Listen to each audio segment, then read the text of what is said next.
Welcome to the People First weekly leadership seminar. I guess it's not a seminar, it's a webinar. Getting my words messed up already. Oh boy, we're in for a wild ride today.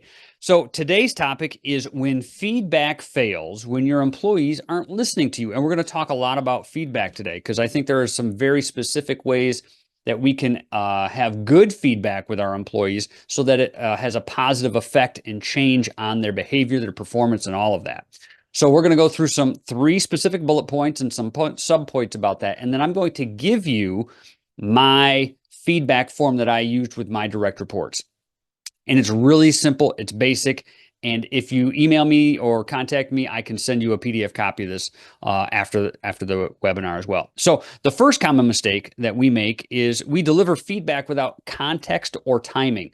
I have been on the giving and receiving end of bad timing before. And sometimes when there's I don't want to say an infraction, but something that doesn't go well, and then you wait 2 weeks and then you bring it up, well, now your timing is horrible on that because it's so far gone. If it's going to be a corrective action, it needs to be around the time of the event, and it has to be specific to the event. So I'm thinking of one time in particular where there was a mistake that was made, and then 2 months later, not me, the management then approached the employee about this.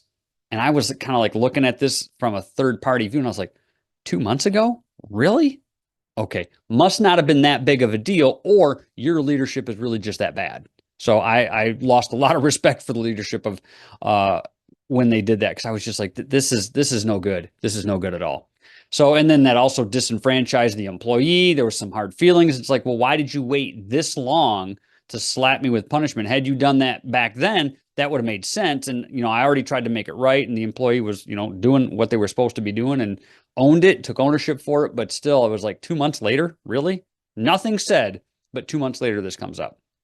So anyways, make sure that there is context around the feedback that you give your employees and that it's timely. Also, don't use vague terms. Be very specific and use examples if you can.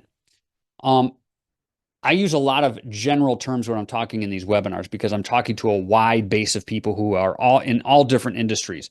But if you're going to give feedback, it has to be purposeful and specific. And if you've been around me for any amount of time, those are my two favorite words: purposeful and specific. And we need to be purposeful and specific with everything that we do, with our mission statements, our vision, our goals, but also with the feedback that we give to our employees, because how are they going to get better unless they get specific feedback and it is purposefully intended for them to get better at whatever task that they're doing?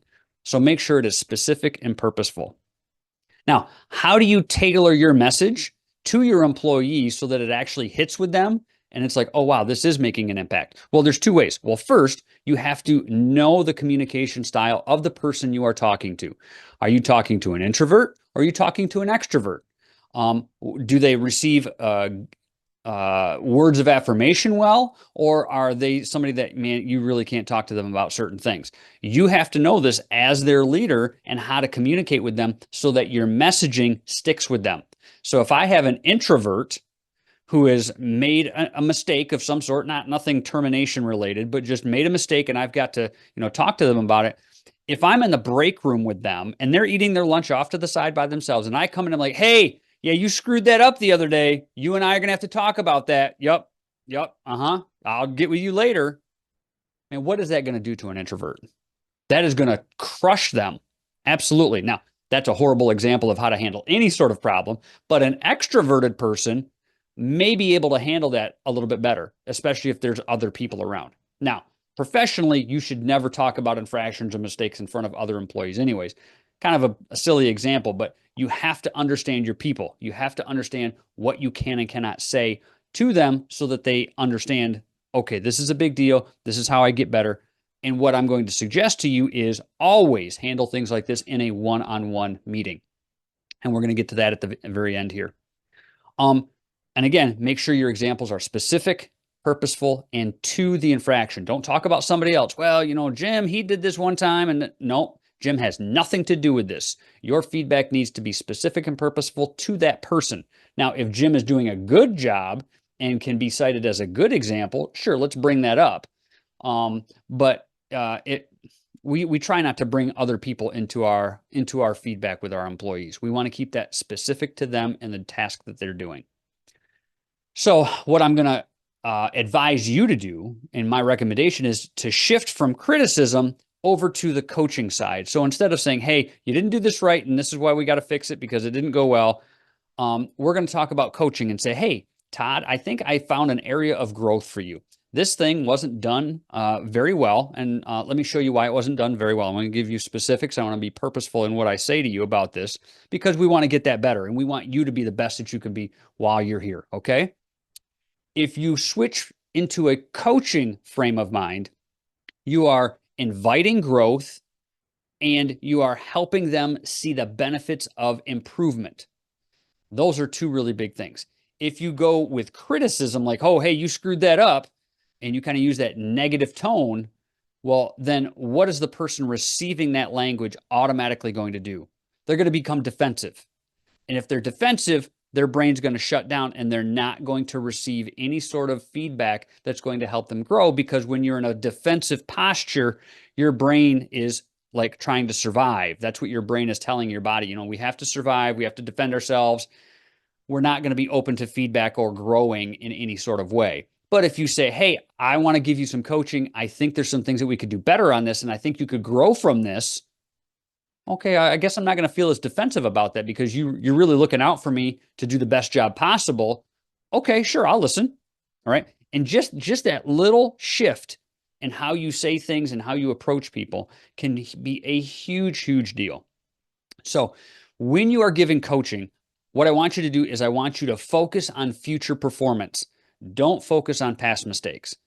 Focus on how you can be better for the future. Now, maybe you bring up something that was done in the past, depending on your relationship with the person. Can that be helpful? Sure. Yeah, absolutely. As a good example, being purposeful and specific, like, hey, remember last week when we talked about, doing this thing and filling out form 8965?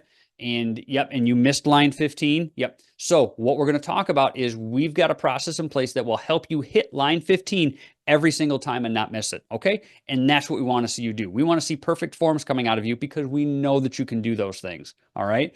Not missing line 15 like you did last week. All right.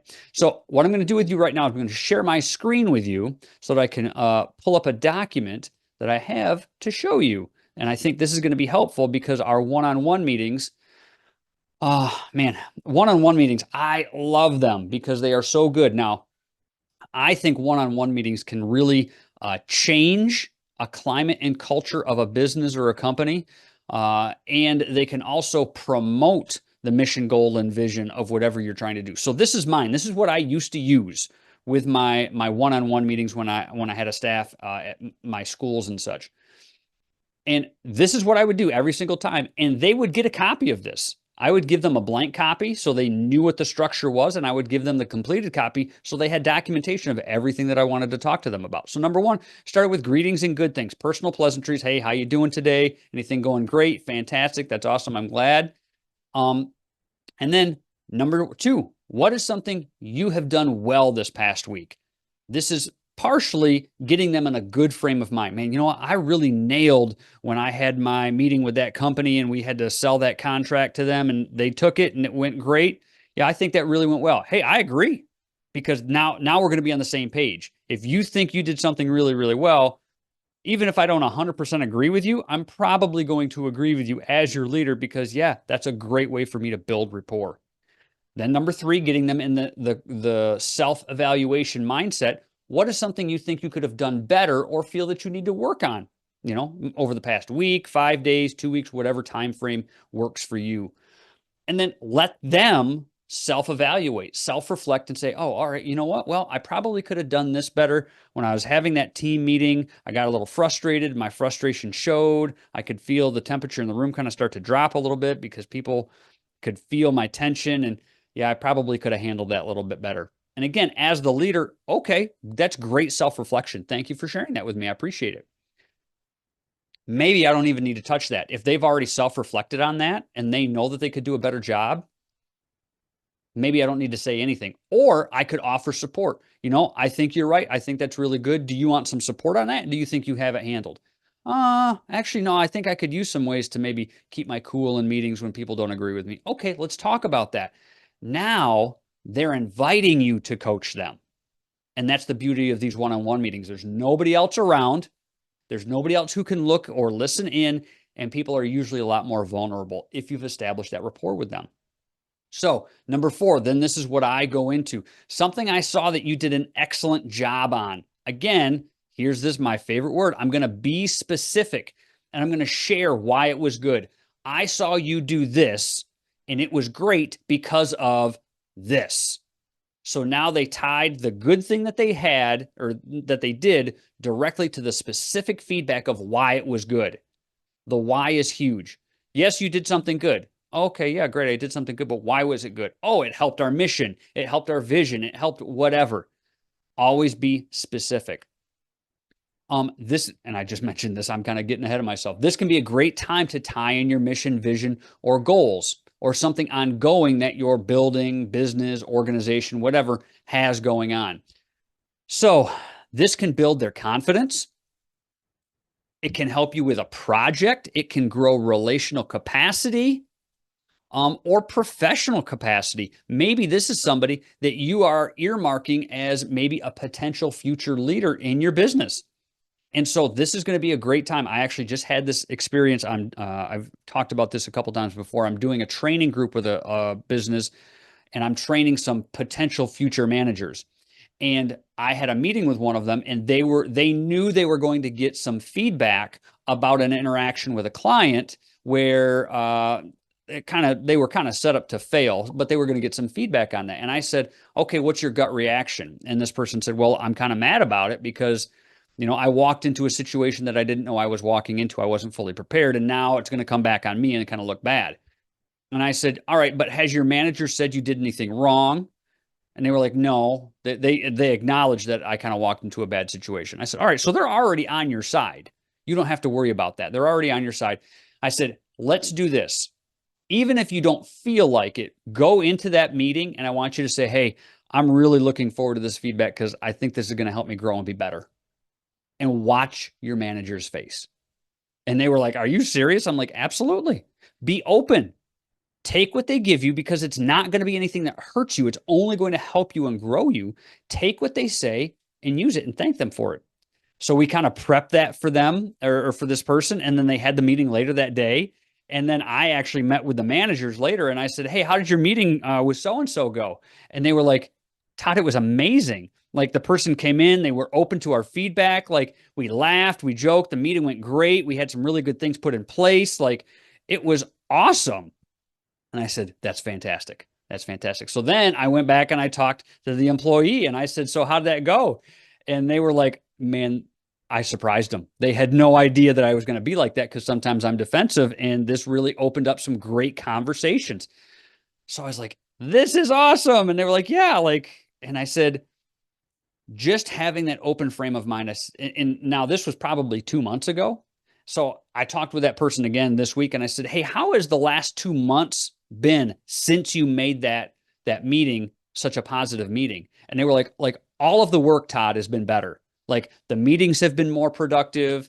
There's not this, tension around feedback. I'm open to it. I've told them I'm open to it. They're free in giving it and they're giving it in a respectful way. So it's like, always assuming good intent, which is one of the mantras that I like to preach. Always assume good intent from your colleagues. And man, it's just going really, really well. I said, fantastic. And that's the point of that.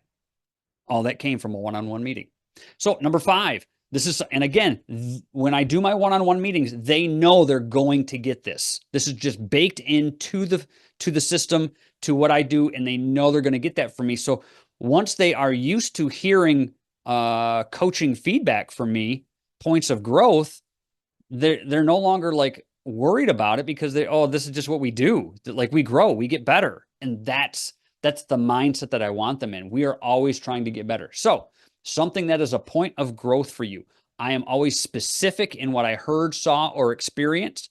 I never say, well, somebody told me that you might have done. No, that's hearsay. That's, office gossip. I don't want to do anything like that. It's something I heard, saw, or experienced with that person. I'm going to be specific why it wasn't correct if applicable. You did this and that didn't work for this because of this.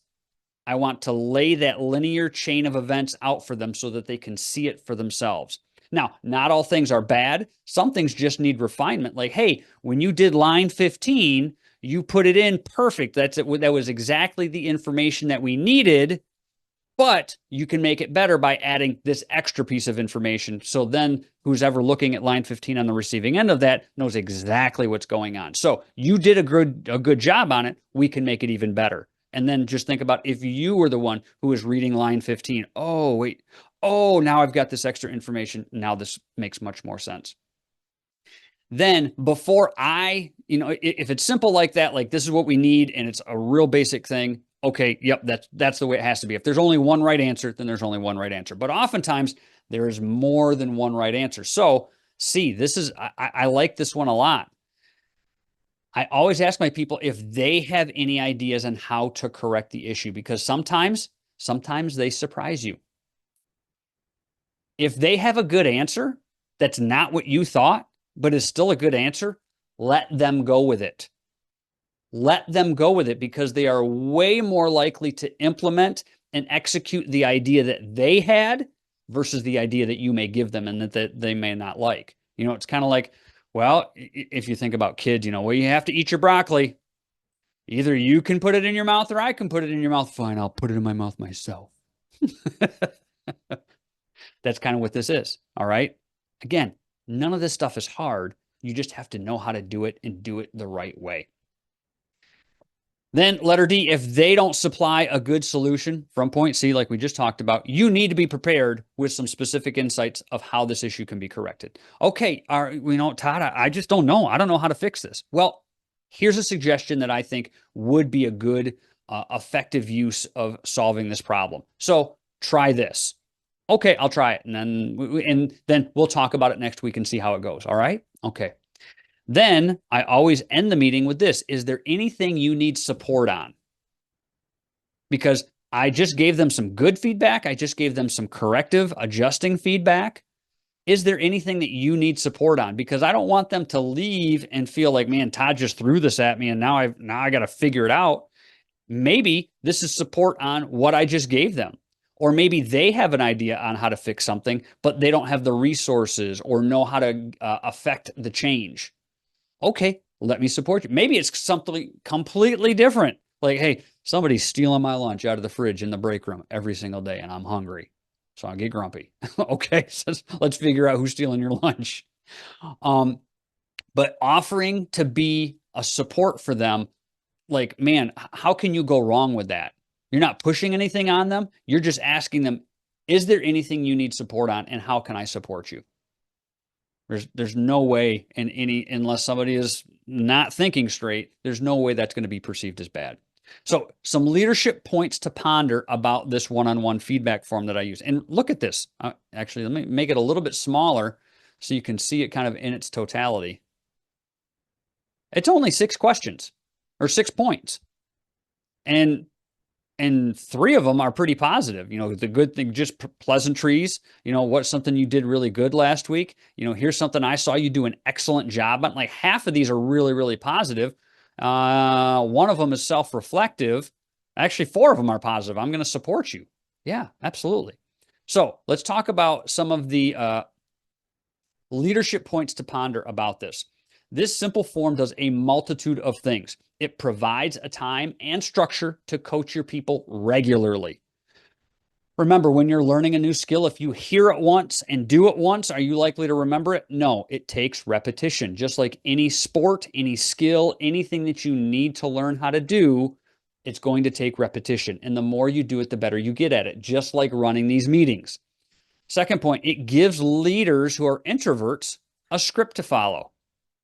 Maybe you're the leader, you're the manager, and you don't know how to talk to your people. If you implement this, you've basically got a script. You have all of the prompts, you just have to insert the information.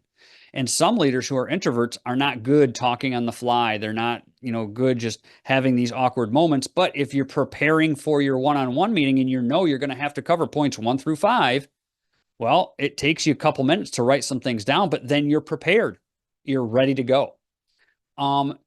The opposite is also true for those of us who are extroverts. It keeps us focused. Leaders who are extroverts sometimes get off track and they get down a rabbit hole, and no, this keeps, all right, we did number 2. All right, we've got to go to number 3, and it keeps us focused and on track. Also, this takes the emotion out of the process, because now I'm following a script. If I just look you straight in the eye and say, yeah, I don't like how you did this, I think you should do it a different way, that can almost be perceived as a little bit too direct and maybe a little aggressive. But if I have a form in front of me and I am reading it, there, even though it is still my words, just our human nature, it's coming from the paper. Yes, I wrote the paper. Yes, those are my notes, but it's coming from the paper. So it just takes a little bit of edge off of that, and it takes some of the emotion out of the process. And again, if your staff is used to getting regular feedback and going through this process with you, they know what to expect. They know I'm going to hear something good. I'm going to hear something that I need to work on, and Todd's going to ask if he can support me in whatever way that I need support. Man, like, okay, like, I get it. That's fantastic. Also, it keeps everyone in the growth mindset and solution oriented. That's huge. Keep the growth mindset going. If you have people who are now coming to your meetings after 2 or 3 months and are like, actually, I'm kind of looking forward to seeing what you have for me to work on, because I'm kind of starting to switch how I think, and I can get better in a lot of different areas. And you're the subject matter expert, Todd. So tell me what I need to do. Okay, fantastic. Or, you know what? Maybe they don't like hearing the feedback about themselves, but you've noticed a switch from complaining and blaming to, you know what? I think I have a solution to this. Fantastic. Let's talk about your solution, and thank you for being solution oriented in your mindset. Another thing, leaders, it gives you documentation. Sometimes these meetings will provide documentation. Okay, wow, I'm looking back and I've talked about this same problem with this employee. It is September, and I started talking about this with them in April. Wow, we've been talking about this for how many months now, and it's still not corrected. Now I have documentation of that, and since I give them a copy of this every time we meet, they have a copy of this. So if you have to move towards termination, man, you've got documentation well in hand. And this just kind of helps you with that. Now, that's never where I want these things to go. I want people to always get better and not have to, worry about termination. But I also know that, man, that's part of life, and sometimes that has to happen. And if somebody needs to go, it's better for them to go quickly and soon than drag things out. And this documentation can give you that. And then lastly, everyone knows what to expect. There are no surprises. You're never going to have an employee come in like, well, wow, I didn't know you were going to give me feedback about that. Well, with this form, feedback is what we do. This is what we talk about, and this is how we get better. And if you implement that in your business, your organization, and I've been part of this, implementing this exact form in this process, it takes a little while. It takes, I would say, a solid month or 2. But once the machine is rolling and people are used to this process, it really opens up everybody's mindset, and it's fantastic. Now, are you going to have some people who never like it? Yup.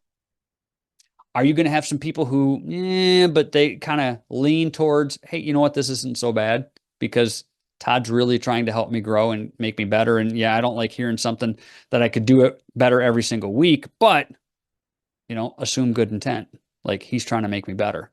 So this helps everybody know what to expect. There's no surprises. And then maybe the thing that I'm talking to you about up here from, point number 5, something that is a point of growth for you. Okay, man, you know what, Todd, I didn't even work on that this week. So this is something that I could have done better. Number 3, and maybe they start self-regulating and self-reflecting and self-correcting because they know this is coming, and they'd rather say it themselves than have you tell them. Perfect. Growth and getting better by themselves. That's what we're all about. So I'm going to stop sharing this. I hope that you have found this helpful. If you would like a copy of this, just hit me up, send me an email. and I will shoot you a PDF of this, and then you can have it, change it, do whatever you want with it. It's not patented. It's not my secret sauce or anything like that. I like to share these things with people because, man, if it's easy and it helps, like, let's do it. Like, I don't want to, sell it or anything. Just take it and use it because it's really pretty easy. Thank you for joining me this week. I really appreciate your time. I know a lot of you are going to catch this on the replay. So we will see you next week at the People First Leadership or Weekly Leadership webinar. Oh my gosh, what a day already. Thanks for joining me. We will see you next week.